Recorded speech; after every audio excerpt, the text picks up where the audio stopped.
house. I'm interrupting my Costa Rica vacation to bring you some important updates about what's going on in the banking system. I feel it's very important that you know what's happening in real time so that if you have any exposure, any excessive exposure to the banking industry, hopefully you'll have a chance to do something about it before it's too late.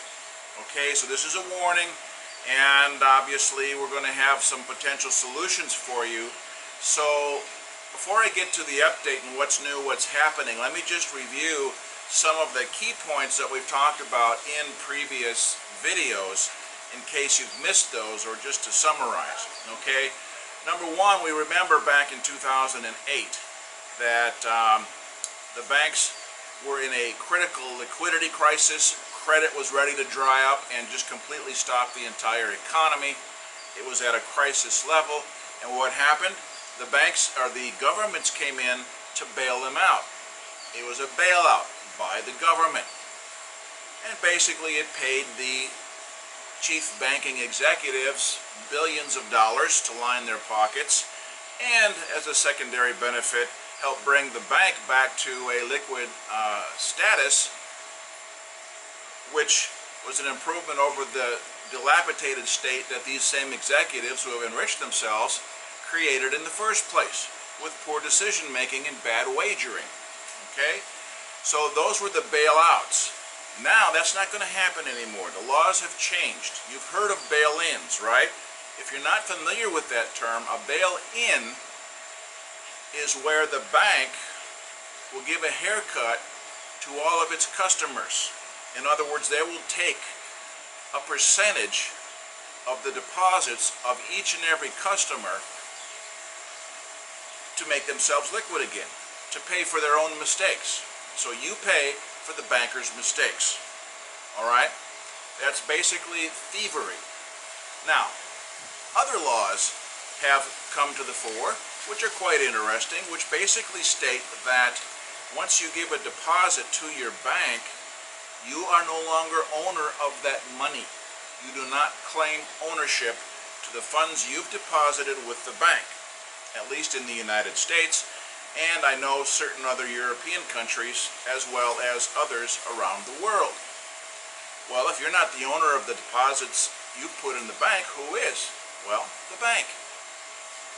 You now fall down the ladder of priority to the level of an unsecured creditor. So in other words, if the bank goes into receivership and bankruptcy, you stand in line as an unsecured creditor along with all of the other contractors and ad agencies and window cleaners and everybody else who has a contract that hasn't been paid. That's essentially where you stand as a depositor. You don't own that money in the bank anymore. All right? So understand that. New laws. That with the bank bail-ins is more than enough to give people cause for concern and to give pause to some serious thinking about what can be done. All right? Now, having said that, we've just not too long ago put out an alert talking about how some banks and credit unions are not allowing their customers to send wire transfers of significant amounts. I talked with an Australian friend of mine in the construction business. He said he tried to send a simple wire for $5,000. That's not a large amount, okay? That's very small, especially in the construction business.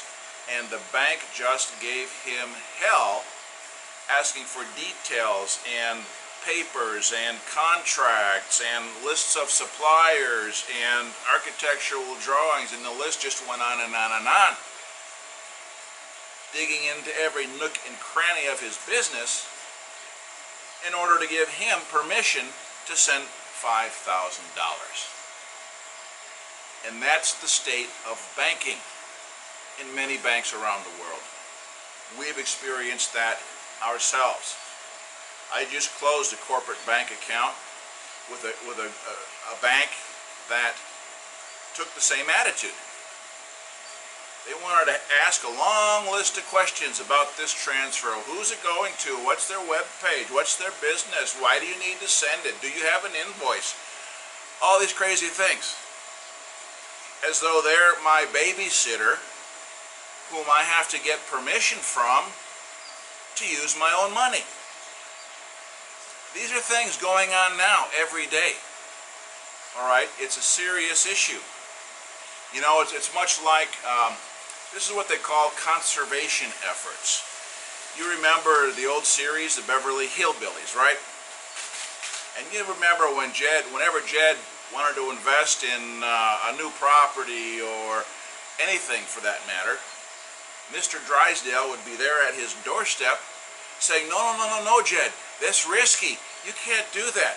If you did that, you could risk, losing everything, and this is not a reputable person to be dealing with, and no, don't send that money, don't make that purchase, don't let your money leave the bank, is what he's saying.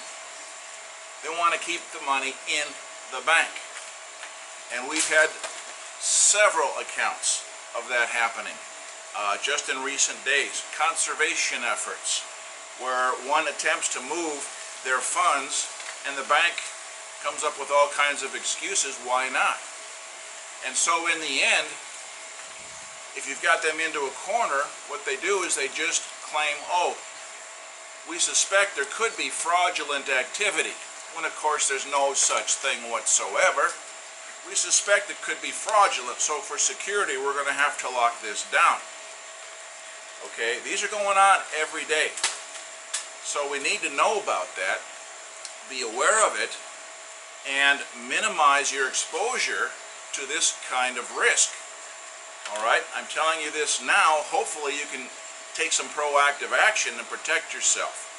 Alright, one reason for this is that I just saw an article here recently by the Telegraph in the UK talking about how the central banks, primarily the Fed, are looking to suck out $1.7 trillion out of the economy in a quantitative easing reversal. Alright, if you're not familiar with quantitative easing, that's what prompted the stock market to go so high in recent years. One of the primary reasons. Quantitative easing is basically another way of saying the Fed is flooding the market with cheap, easy money and credit. Alright, and with easy money, what do people do? They buy stocks. Stock prices go up, create a huge bubble. Credit is loose and easy. People go into debt. Alright, what happens when that quantitative easing or that easy money comes out of the market? Credit dries up, prices drop, interest and profit revenues dry up. Now all of a sudden people can't maintain that debt that they've gotten themselves into, and guess what? The Fed comes in and mops it all up in foreclosures. That's what the bankers do. Get you to buy all kinds of stuff based in debt, pull the rug out from underneath you. You can't pay for it anymore. Guess what? Now it's theirs. It's a nice addition to the balance sheet. That's how the economy works, folks. Okay, so we've got that going on. I've just had an experience with one of the banks that I deal with internationally where they have lost their correspondent banking relationship. Alright, all banks that deal in dollars have a correspondent bank, typically in New York, as the primary place for these correspondent banks who deal with dollars. So any foreign entity, foreign bank dealing in dollars to send a US dollar transfer in or out of the country will use that correspondent bank. Without the correspondent bank, guess what? They cannot do wire transfers in US dollars. So they're pretty dependent on their correspondent banking relationship. Alright, so this bank lost its correspondent banking relationship, told all of its clients, oh, don't worry, we'll have a new one within 4 to 6 weeks. We'll have, and of course during this time without the correspondent bank, none of your clients could do wire transfers. Their money was stuck. Right? So within 4 to 6 weeks, They say, okay, we now have wiring instructions we can give you. Now, upon inspection of those wire instructions, it was obvious that there was no correspondent bank involved. It was a corporate account in the name of the bank who was the ultimate beneficiary without a corresponding bank and without any FFC for further credit to XYZ account at this address with this account number. So in other words, what they were doing is they're telling their clients, oh, just send money to us in our corporate account and we'll credit your account. Wait a minute.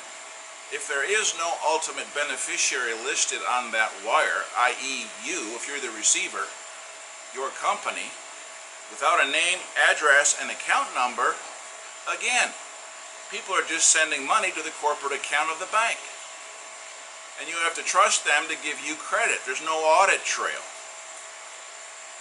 There's plausible deniability that when that wire gets sent for any amount, large or small, it could be said, the possibility exists, not that it would, but you're opening yourself wide open to them saying, well, you know, this was never credited to your account, there was no identifying information. Now, there's some shaving that could go on there on the details, but you get the picture, all right? Here's a bank pretending to be a bank without a correspondent banking relationship, and they're just acting as a private corporation, having their clients send money to their corporate account. It's frickin' ridiculous. And I'll name the bank. It's K Bank in Belize. Stay away from them. It's a rinky-dink operation from the get-go. And I won't go into all the details, just take that for what it is. Okay? That's been going on. Now, another recent experience. I know from direct experience with myself and close associates that the feds are now putting pressure on the banks, the U.S. domestic banks, to purge themselves of politically incorrect businesses. You know what's going on social media, right? Twitter, Facebook, the whole censorship routine, you know all about that. Now it's the same thing is going on in the banking industry. Your business could be 100% legal. You could be in business to help people solve problems,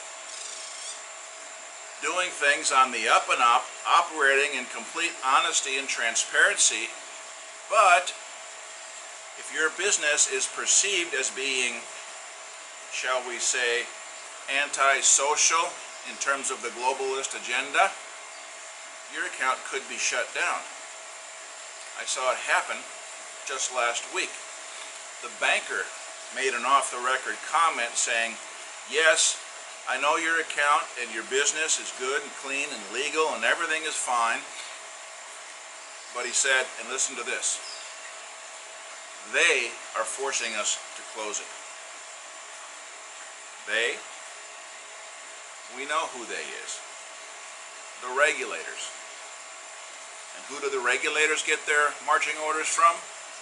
The Fed, the central banks, the money powers. All right, so the purge is on. So take a hard look at your business and your activity and consider the risk. Just consider the risk. So with that in mind, I want to remind you that this is exactly what we have foreseen years ago, we, being the Lighthouse Law Club and Monaco Management Group, and have been working diligently to put together a workable alternative to traditional banking. All right, it's not a complete replacement, but it is a working alternative. We're working very hard to create opportunities outside of the corral, if you understand my drift. We're working hard to create opportunities that are exclusive of the US dollar. We're working hard to create opportunities in complete privacy, working through known, proven, and trusted fiduciaries. And we've got a whole series of videos on this subject. I'm not going to go into great detail now.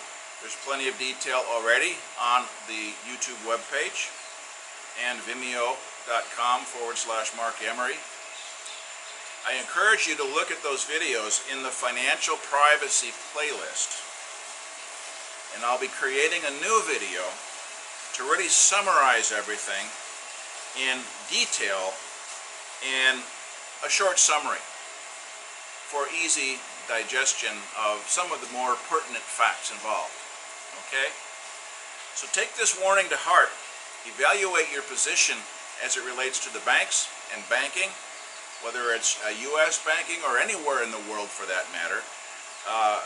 If you've been paying any attention at all to the financial news, economic news, political news, anything related to the currency reset, the coming collapse of the dollar, economic collapse, the unsurmountable debt load that the entire world is under, you understand quite clearly that a collapse is coming. And by virtue of the examples I've given you in this video, we can see it's already happening. The Tower of Babel is crumbling. And it's only a matter of time before the whole thing just implodes and falls to the ground. And so the only question is, where will you be when that happens? I'm trying to give you a little forewarning. Give it some thought. Do some homework. Look at the videos we have in the financial privacy playlist, and look for the next video that I'll be bringing out on this subject to give you a real clear idea of the alternative that exists that we've been working so hard on these last several years. All right? Great. Thanks for your time and attention. I hope this helps you do some strategic planning and preparation so that you can live a happy, healthy, and prosperous life in the years ahead. All right, take care. God bless.